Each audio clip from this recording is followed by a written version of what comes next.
Hello, everybody. This is our fifth and final lesson of this week.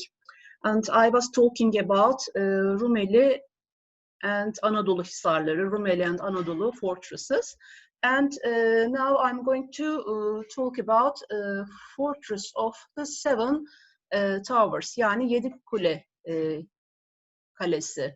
Daha da bilindik adıyla Türkçe'de also known as Seven Towers Dungeon, yedi kule zindanları. Okay, the amazing Yedikule fortress has witnessed many events and political disturbances in history.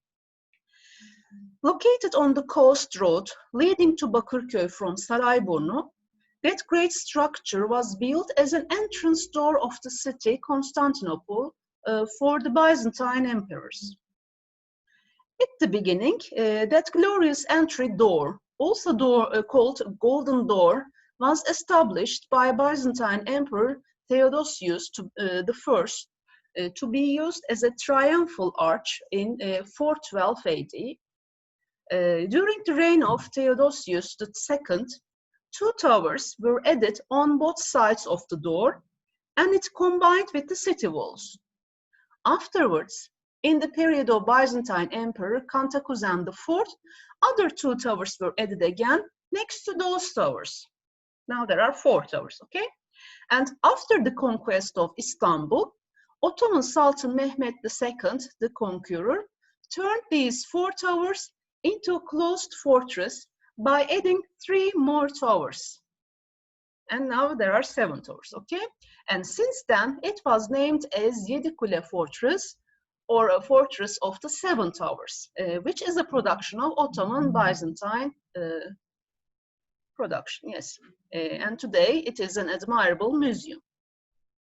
This structure was used in the treasure building in Ottoman period first.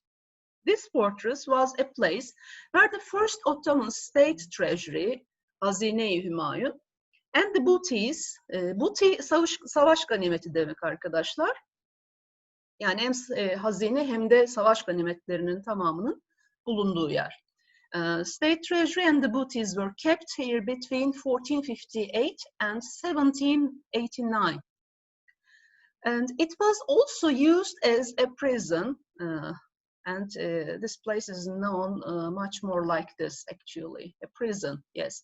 Many famous people, such as Çandarlı Halil Pasha, Grand Vizier Ferhat Pasha, Mahmud Pasha, Kırım Han Mehmet Giray, Georgian King Simon, Trebizond Rum Emperor Komnenos, Malta Knights, and Ottoman Sultan Young Osman were imprisoned, tortured, and executed in this place. The magnificent fortress was damaged due to big Istanbul earthquake in the time of Sultan Mahmud II, but renovated again. Moreover, Sultan Abdülaziz established the Girls' School of Art here, where 400 girls were educated for 4 years, while during the reign of Sultan Abdülmecid, his brother, this place was also used as a zoo.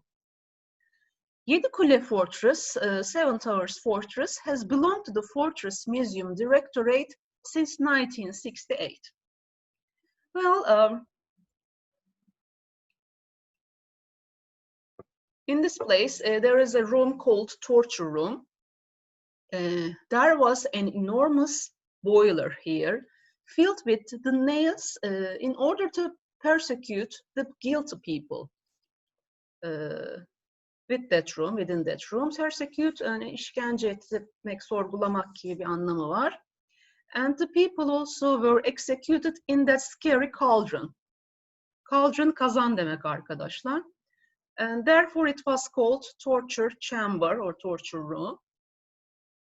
And there is a tower named Young Osman II Tower. In one of the seven towers, Ottoman Sultan Osman II, also called Young Osman, was slaughtered.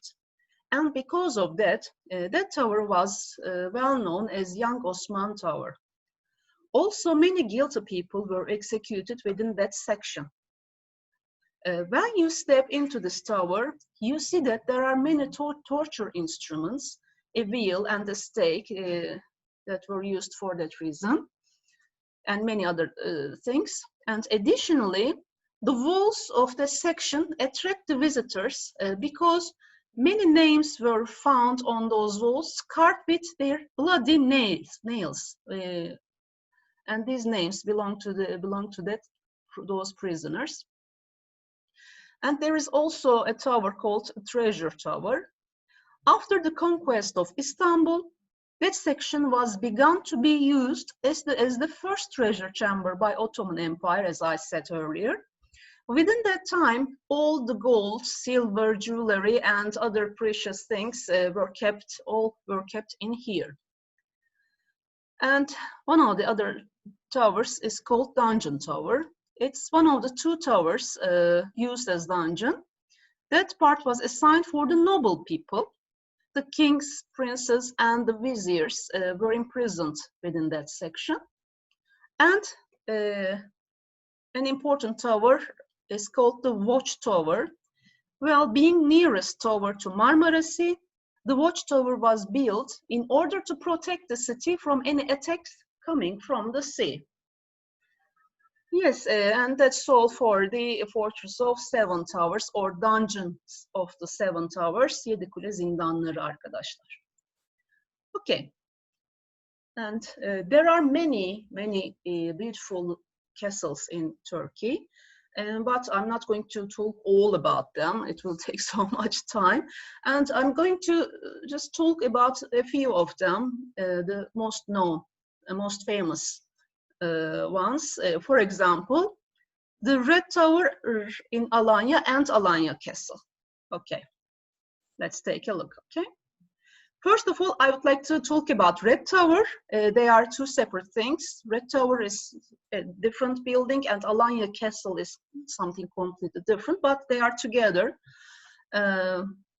Okay, first Red Tower. It was built in 1226 at the behest of the Seljuk Sultan Alaaddin Keykubat I.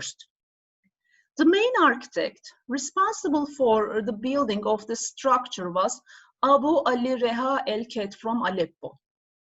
An inscription dedicated to the Sultan is on the southern wall of the building.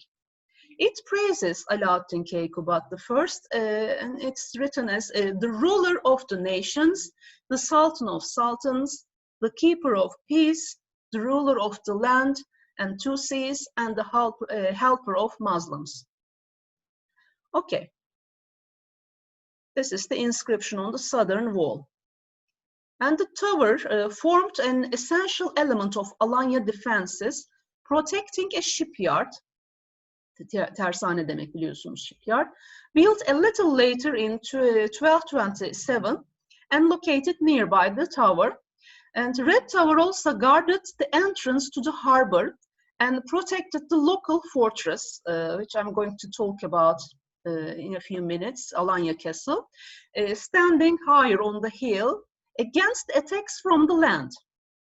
The famous Ottoman traveler Evliya Çelebi, who arrived in Alanya in 1671, visited Red Tower and described it.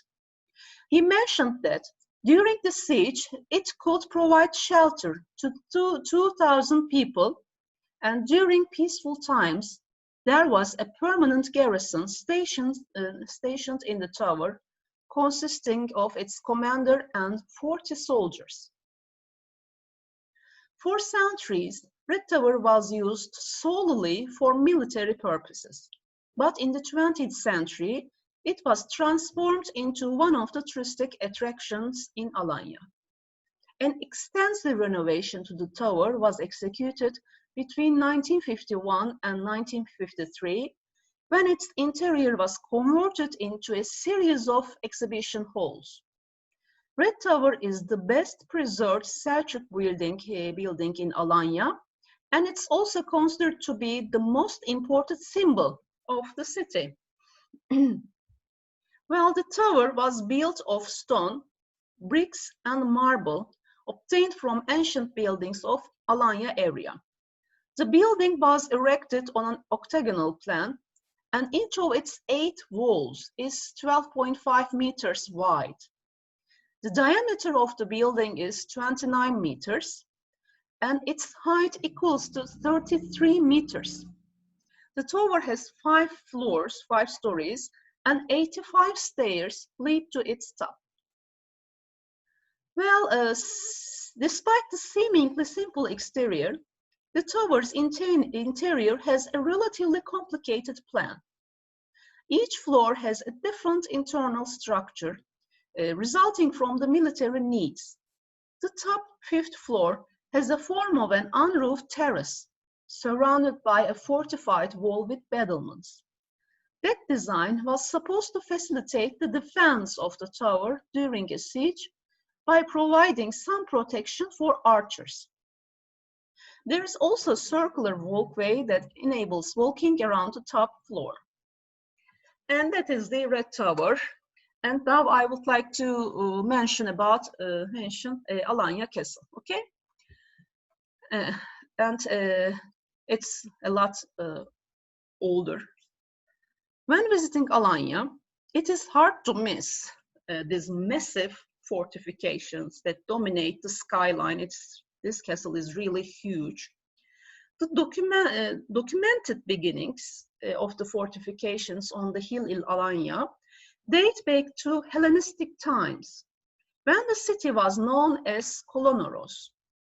The fort was then extended and rebuilt by the Romans and the Byzantines, who understood its great importance as the castle is situated strategically, guarding the Mediterranean harbor, which attracted the local pirates and hostile armies all the time. From the 7th century AD, Byzantium was regularly attacked by the Arabs, and in this period, the spatial significance of this fortress was fully understood as it was strengthened again. Well, all the effort put into the modifications to the castle came to nothing when the Seljuk forces attacked in the beginning of the 13th century. The city was conquered by the army led by the Seljuk Sultan Alauddin Keykubat I, who transformed Alanya into his winter capital city and started the program of its systematic development in 1221. The majority of the preserved fortifications date back to this period of history. The fortress has a purely military function during the Seljuk and the Ottoman times. In the 19th century, the first residential buildings were erected in the area surrounded by the fortifications in the 20th century, and in the 20th century, the castle became one of the main tourist attractions in Alanya. Along with the Red Tower, of course, and numerous restaurants, bars, and souvenir shops appeared in this area, and the road leading to the top of the hill was paved. In order to fully appreciate the area of the fortress, many hours must be spent walking around it. It's really, really big, huge fortress. It spreads on a really large area.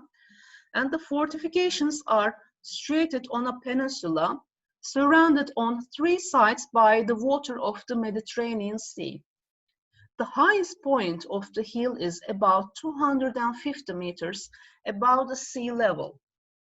The whole hill is surrounded by fortifications, and their total length is up to 6.5 kilometers. Evet, duvarlarının toplam uzunluğu 6,5 kilometreyi buluyor. Çok büyük gerçekten. The walls were reinforced with 140 defensive towers. And there are also 400 cisterns. Cistern sarnıç demek, hatırlatayım. For drinking water hidden in this area. These cisterns enabled the defenders to survive even a prolonged siege of the fortress. Well, the inner fortress, which is the main citadel of the castle, is situated on the southwestern side of the hill. The city buses and taxis bring the tourists to its main gate, and it also attracts most of the hikers. After purchasing the ticket, you can explore the area inside this citadel. There are many well-preserved structures here, and the most interesting of them is the Church of St. George from the Byzantine period, dating back to the 10th and 12th century period, as well as numerous water cisterns, as I said. The walls surrounding the inner fortress have been particularly reconstructed, and walk around its circumference provides you with stunning views to Alanya beaches to the west and to the east, and the wide expanse of the Mediterranean Sea. Yes, the view is really wonderful, gorgeous view, an amazing castle, and it's a must-see place also in Turkey. Okay, and this is the end of my 5th lesson of the 12th week, and I'm going to see you in our next week lessons. And I'm going to continue to talk about the most famous castles of Turkey, okay? And I'll see you there. Until then, take good care of yourselves. Bye-bye.